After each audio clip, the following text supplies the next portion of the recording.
Federal just dropped something that could flip the whole logic of long-range cartridges on its head. It's called 6.5 Creedmoor plus Peak.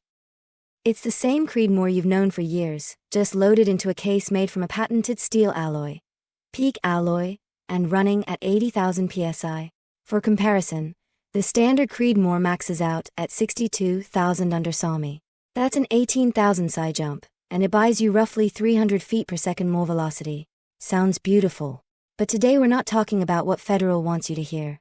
Today we're talking about what you won't find in the marketing brochure, the downsides. Let's start with the heart of it. The pressure itself. You're shoving 80,000 psi into a chamber and a bolt that were designed for a number 18,000 psi lower. Federal's defense is that brass cases already pass proof testing above 80,000, and that Peak alloy is far stronger than brass. But here's the key part. Federal doesn't take full responsibility for it. Their official materials say it plainly. Consult your rifle's manufacturer. In other words, until the maker of your rifle gives you a green light, you're shooting ammunition at a pressure well above what your gun was built for. On older or budget actions, that's a real question mark, not a formality.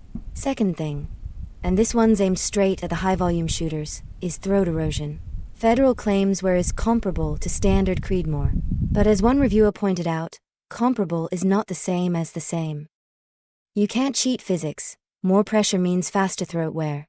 The problem is, right now there's simply no independent data. Not enough barrels, not enough rounds downrange. If you hunt and burn one box a year, this doesn't touch you at all. But if you're putting hundreds of rounds through a precision barrel, this is exactly the unknown you should be watching. Third, the recoil isn't actually the same. The marketing says felt recoil is similar to standard Creedmoor. Suppressed, sure, the tester couldn't feel a difference.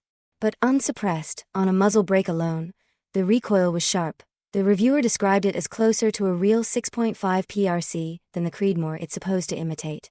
So that whole no recoil penalty claim leans heavily on shooting it with a can or a good brake. And now something for those of us who reload. Yes, the cases are reloadable, but strictly on Federal's terms, using their data and their procedures. Without the original Peak alloy case, you're not getting anywhere near 80,000 psi.